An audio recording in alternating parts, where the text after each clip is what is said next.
안녕하세요. 이 세상 소소하고 담백한 이야기 이소담TV의 소담 인사드립니다. 이번 화는 십자가에 달리신 예수님의 속옷이 갖는 의미를 살펴보는 시간을 갖고자 합니다. 혹시 여러분은 사춘기가 지난 이후에 목욕탕을 제외하고 대중 앞에서 벌거벗김을 당해본 적이 있습니까? 아마도 그렇지 않을 것입니다. 그런데 예수님은 로마 병사들과 자기 친지들 그리고 수많은 군중 앞에서 완전 나체로 십자가에 달리셨습니다. 군인들이 예수님의 겉옷만으로 부족해서 속옷까지 모두 빼앗아 버렸기 때문입니다. 왜 그런 일이 벌어졌을까요? 일반적으로 이 사건은 시편에 내 겉옷을 나누며 속옷을 제비 뽑나이다의 성취로 봅니다. 그러나 그런 의미 외에도 방직 기술이 발달하지 못했던 당시에는 천이라는 것이 돈과 맞바꿀 만큼 귀한 것이었기에 관행상 죄수의 옷을 형제가 소유했었습니다. 결국 예수님의 속옷까지 벗긴 군인들의 악착 같은 탐욕은 주님의 초라한 최후를 더욱 초라하게 합니다. 그 현장을 상상해 보겠습니다. 예수님을 십자가에 못 박은 후 조롱하던 군인들의 눈에 주님이 걸치신 겉옷이 들어왔습니다. 술 몇 잔 값은 좋게 나올 것 같기에 군인들은 그분의 옷을 탐욕스럽게 벗기기 시작했습니다.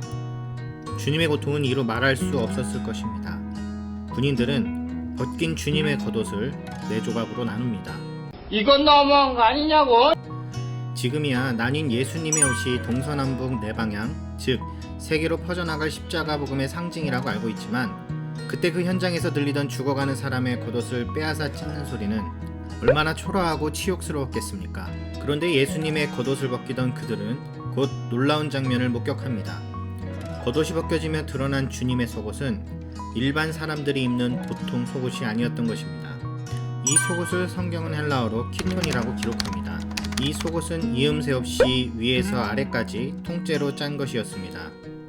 이 해석에 있어서 학자들의 의견은 다양하나 일반적으로 예수의 대제사장 되심을 상징한다고 보는 견해가 일반적입니다. 이런 옷은 일반적으로 제사장들만 입는 값지고 귀한 예복이었습니다. 정치가이자 역사가인 요세푸스 역시 키톤을 대제사장의 소매 없는 옷이라며 예수님의 대제사장적인 사역을 가리킨다고 보았습니다. 당시 천 제조 기술로는 한 번에 큰 천을 만들기 어려웠습니다. 따라서 작은 천 조각을 맞대어 누벼서 옷을 만드는 것이 일반적이었으나 제사장들의 옷은 달랐습니다. 제사장의 키톤은 바늘 자국이 없도록 누빈 데 없이 깔끔하게 통으로 짜야 했습니다. 당연히 일반인들은 입을 수 없는 고가의 예복이었고 그 키톤을 예수님이 입고 계셨던 것입니다. 주님이 입으신 이 고가의 예복을 보자 탐욕을 누르지 못한 군인들은 무참하게 마지막 속옷까지 벗기기 시작했습니다.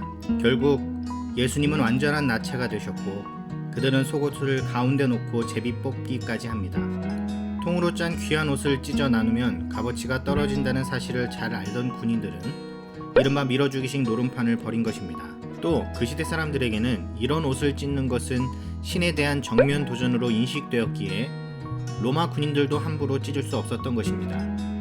이유가 어쨌든 이렇게 속옷이 찢기지 않은 것을 성경에 근거해서 예수님의 속옷을 대제사장의 예복이었다고 보는 것입니다. 그러면 예수님은 왜 이 예복을 입고 십자가를 지셨을까요? 주님의 십자가는 사형틀이었으나 그것이 곧 하나님께 드리는 거룩한 제단이었기 때문입니다. 예수님은 죄로 단절된 하나님과 인간 사이를 하나로 화목케 하시기 위해 십자가를 지시고 집례자인 제사장으로서 화목제사를 드리셨습니다. 그런데 이 제사를 위한 제물은 어디 있습니까? 이것이 곧 복음의 신비입니다. 예수님은 그 제사의 제사장이면서 동시에 제물이셨습니다. 구약시대에는 나뉘어 있던 기름 부음 받는 사람들의 모든 직무가 예수님께 하나로 통합된 것입니다. 모두 인간의 죄를 용서하시기 위함이었습니다. 그래서 주님은 진정한 그리스도이십니다. 이런 이유로 주님은 제사장의 예복을 안에 입으시고 십자가를 지신 것입니다. 어떻게 오늘도 의미 있는 시간이 되셨나요?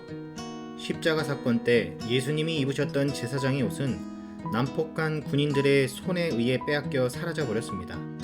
그러나 주님이 집례하신 십자가 제단에서 흐른 보혈은 지금도 강같이 이 땅에 흐릅니다.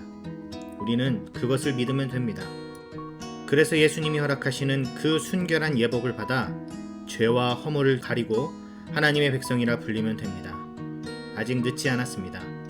다음에 보다 흥미있는 이야기로 인사드리겠습니다. 감사합니다.